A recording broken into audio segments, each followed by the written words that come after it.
Good evening. Tonight, with only a few short minutes, and I promise it will be, it's very hard to find the right words or the appropriate ones to express what a recognition like this means. Please know, as my other honorees have said, it's humbling, it's an honor, and you recognize how very blessed you are.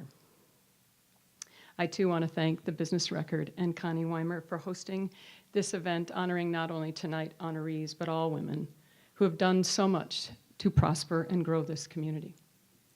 And Connie, when you received your Lifetime Achievement Award at Bravo this year, you spoke about the many tiny baby steps it took. Thank you for taking those baby steps because you allowed some of us to then stride, and we thank you for that. We admire you very much.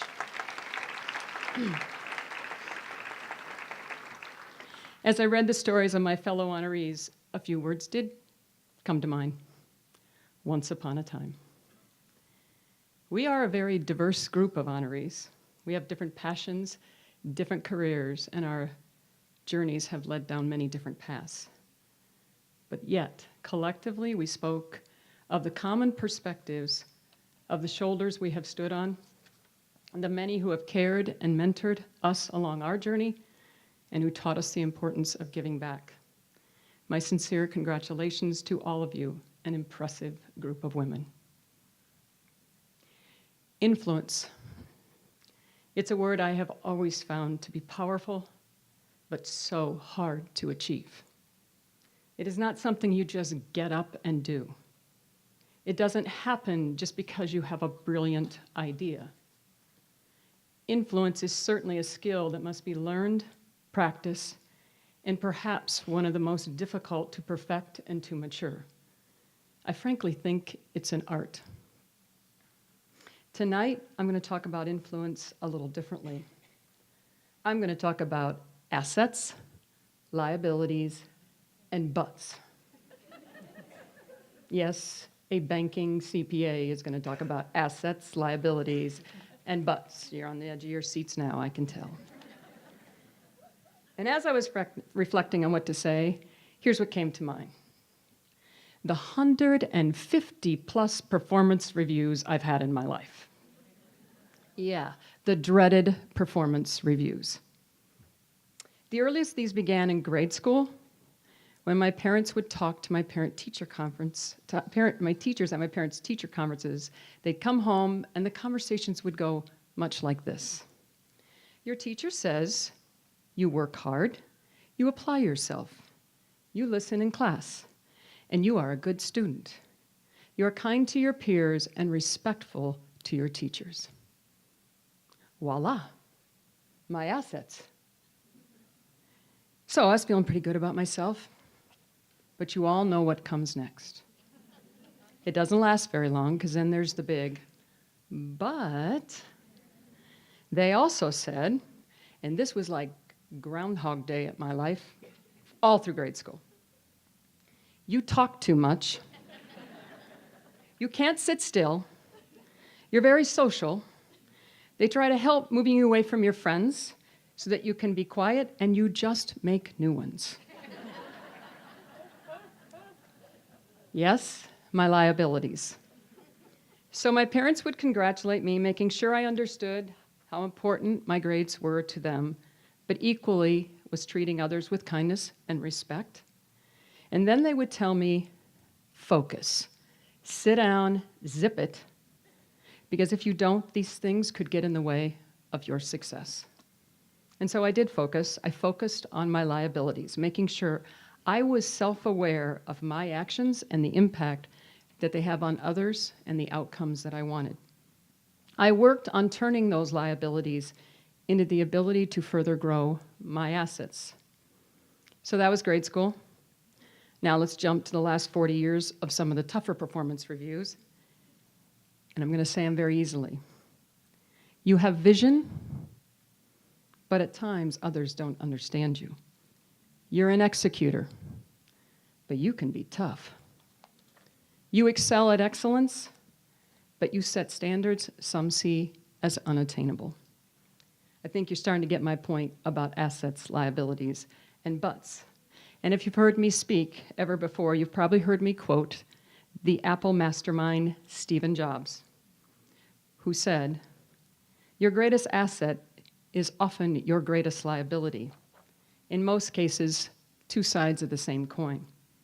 It's a very subtle thing to talk about strengths and weaknesses because most always they are the same thing.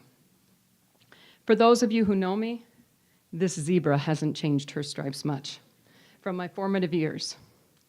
But through self-awareness, I turned my talkative, social, non-sitting down liabilities into the ability to build relationships, allowing me to meet some of the most incredible people I never would have thought I would have had a chance in my lifetime to meet, to get involved, to listen, to stand in others' shoes before I made decisions, and to have the drive and the stamina to make a difference and the true desire to want things to always be better, including myself.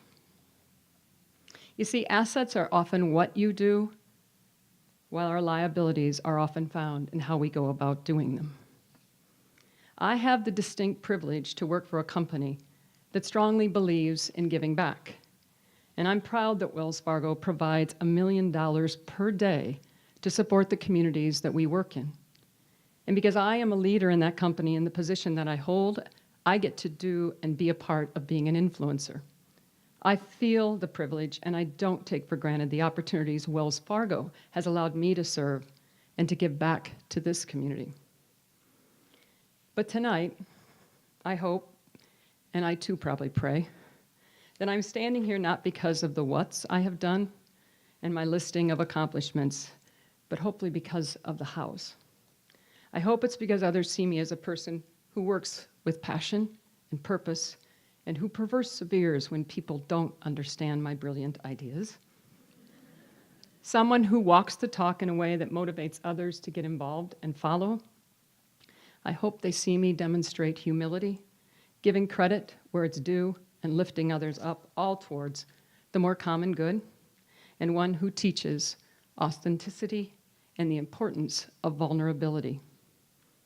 To that, I want to thank the very special women of FEW, the financial executive women, especially Kim Butler-Hedges, for tapping me on the shoulder with the vision to create a group of strong women, both old, and I'm one of the old, and the young, so that we can be there for each other, and help each other to grow and to learn through the experiences of each other. I also want to thank all my Wells Fargo colleagues, my friends who are here, and family who have been there throughout my life, and specifically to those who wrote the letters supporting my nomination. I can only hope that I might live up to the eloquent things that you use to describe me.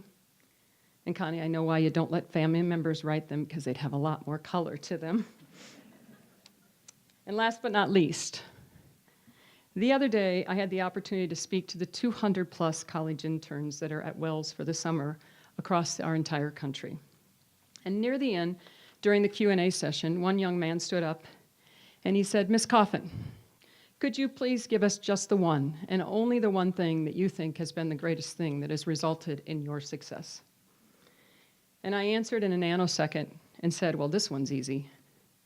It was a decision I made as to who I walked down the aisle with 27 years ago. My husband has been my partner, shared in all household duties. Yes, he knows how to do laundry, dishes, grocery shop. We're a 50-50 team. Together, we raised our children. He is my friend, he's my counsel, he's my support.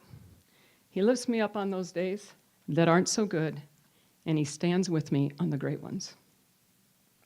Now, while the interns looked a little shocked over my answer, I hope that Don, and I think you're in the back, I hope that Don is not, and thank you for all your support, love, and friendship. And out of the list of things I have accomplished and all the people that I hope I've influenced in my life, the most important to me would be my children. And as I look at them tonight, and I see